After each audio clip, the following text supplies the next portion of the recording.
Hi everyone, I'm Gilles Argivier and today I'm going to share with you my starter guide to search engine optimization that will drive tons of free organic traffic to your site. But before we get started, make sure to subscribe to this channel and click the alert notification button to get notified on all my new posts. Also, this is part of a 3-part mini-series, so if you want to check the other episodes, join my newsletter, go to my website or follow me on my social media channels. The links are in the description below. So how does Google work and what are the key ranking factors? Google uses over 200 factors to rank a website on how well it matches what a user is looking for. You can download the entire document on my website, but for the purpose of this video, let me just cover the top 3 most important ranking factors for Google. Ranking factor number 1, relevance. I know it's obvious, right? But you would not imagine how many companies publish content based on what they believe is worth writing or publishing about versus what individuals actually want to see in the same respective fields. You must create content that matches a search. If your content does not answer a question, Google will not care. Your content will not appear in SERPs and it will fail like millions of others each year. The way to understand what your audience is looking for is to run a keyword research. And there are 2 methods you can use, one using a keyword research tool and another one much more manual. So method number 1, how do you find keywords with a keyword research tool? There are many tools you can use for this, and most of them have a free limited access for you to try. You can find a complete list in my toolbox section of my website. Since you know your business, you probably have a few ideas of keywords that you'd like to try to rank for.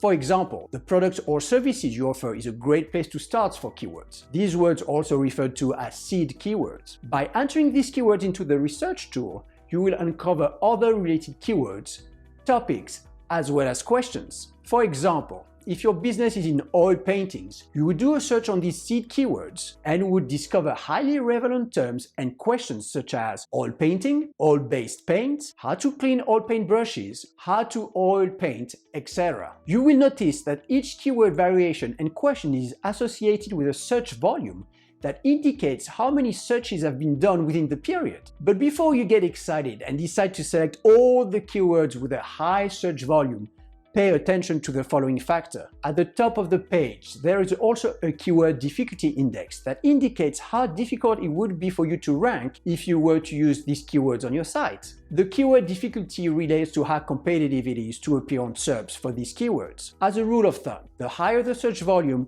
the higher the keyword difficulty and therefore the amount of work to get ranked in a good position. The goal is to appear on page 1 on SERPs, and for that matter, not only page 1, but in the top 3 position. Why the top 3 position, you ask? Simple. The top 3 positions gather over 75% of the clicks alone. It is important to note that high volume keywords, in addition to being more competitive and difficult to rank for, are also indicative of an ambiguous intent. If you target them, you are taking the risk to bring people to your site where your content might not match their search or provide the answer they are looking for. So you might be tempted to go with very easy keywords. Unfortunately, they often come with very little search volume, at least according to these keyword research tools. So the soft spot here is to target highly specific, lower competition search terms that we call long-tail keywords. So what are long-tail keywords? Long-tail keywords are 3 to 5 word phrases which are very specific to the product or service you are selling. Long-tail keywords get less search traffic, but usually have a higher conversion value because whenever a customer uses a highly specific search phrase, they tend to be looking for exactly what they are actually going to buy.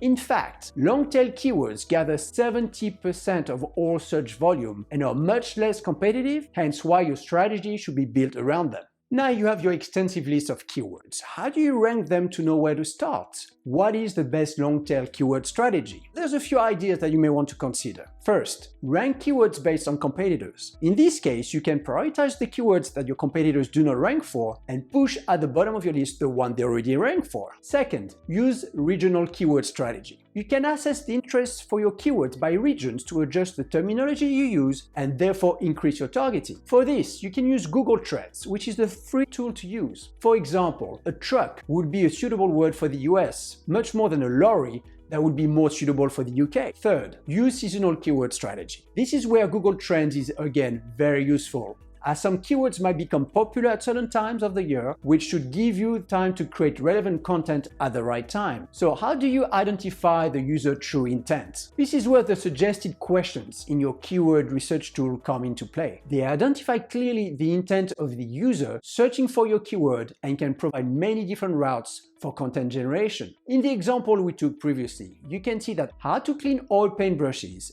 and how to oil paint are two very different intents yet related to the same keywords. These keyword questions are extremely specific and therefore very valuable and will convert higher if you provide a suitable answer through your content. Most often you will find that the most popular ones start by how, what, and why.